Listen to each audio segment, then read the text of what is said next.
Welcome to This Explainer. Today, we're unpacking a highly specific, frankly exhausting, and completely involuntary career path.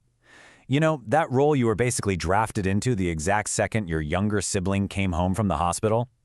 Yeah, if you're an eldest daughter, or honestly, even if you just know one, this is going to resonate deeply. We're diving into the fascinating and, let's be real, slightly grim family dynamics that turn your birth order into a literal lifelong job assignment. Let's start right off with a foundational truth straight from our source material. It puts it bluntly. You didn't ask to be the third parent, but the second your younger sibling is brought home, your childhood is officially over. Wow. I mean, it's a stark realization, right? You didn't submit a resume for this. There was no interview process. But your status as a carefree, independent kid was immediately revoked and replaced by the heavy mantle of the family's third parent.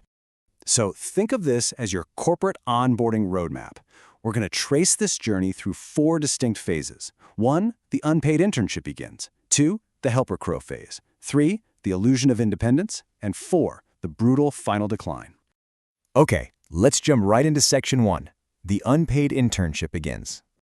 Your unofficial job description here is, frankly, staggering.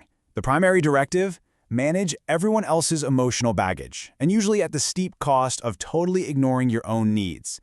You're basically acting as the family's third parent, absorbing household stress on a pretty brutal work-until-you-break timeline. It's a lifetime assignment. The emotional labor is absolutely off the charts, and the compensation? Well, it's virtually non-existent. Moving right along to section 2, the helper crow phase.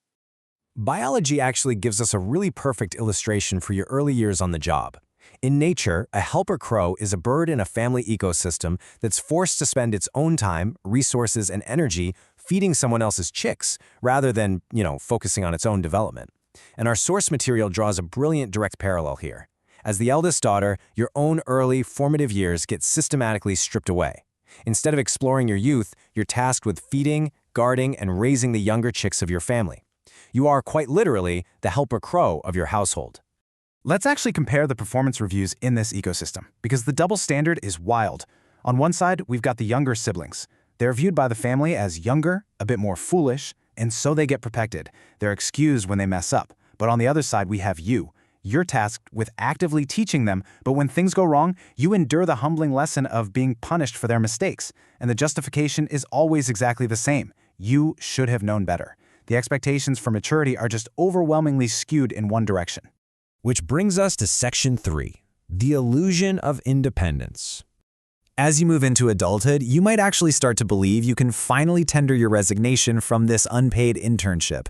But, spoiler alert, your independence is a complete illusion. It operates in a super predictable 3-step cycle. Step 1, you attempt to leave the territory to establish your own life and boundaries. Step 2, the family pack inevitably experiences some sort of crisis. And Step 3, you are immediately dragged right back in to solve it. The family ecosystem has relied on your management skills for so long that they literally can't function without you, making your escape pretty much impossible. During these prime years of your adulthood, your hunting skills, your ability to problem solve and navigate the world are remarkably sharp. I mean, you are highly capable.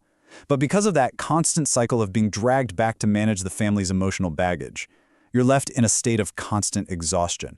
You're holding the entire pack together, and the sheer emotional labor required to do that leaves you perpetually drained, even when you're at the absolute height of your abilities. And that leads us to section 4, the brutal final decline. Let's see how all of this builds into your ultimate, totally unavoidable assignment. This timeline perfectly tracks the lifetime accumulation of your emotional labor. We start with the early years, where, like that helper crow, your childhood is stripped away to guard your siblings. Then we hit your prime years, sharp skills, but totally exhausted from holding everyone together. And that leads straight into this brutal decline.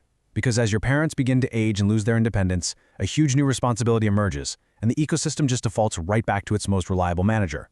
In this final corporate restructuring of the family, the contrast between siblings is incredibly stark. The eldest daughter ends up bearing the entire heavy burden of the aging parent's care squarely on her shoulders. It's really the ultimate culmination of being the third parent. And the younger siblings, well, according to the source material, they simply scatter to the wind. The exact same people you guarded, taught, and took the fall for in your youth are suddenly just absent when the heaviest lifting is required. Because of this lifelong dynamic, You reach your final years just completely drained. The source text captures this grim reality so well, you realize you've spent your entire life force ensuring the survival, the emotional stability, and the physical care of absolutely everyone in your family pack, except yourself. Your own needs, which you were taught to ignore from the very day that younger sibling arrived, were basically never met. Which brings us to the end of our explainer. But before we wrap up, I want to leave you with this final, really provocative thought to chew on regarding this unpaid internship. It's a question that cuts right to the absolute core of the eldest daughter experience. When your entire life force is spent ensuring everyone else's survival, who is actually left to ensure yours? Thanks so much for joining me to unpack this, and I'll see you next time.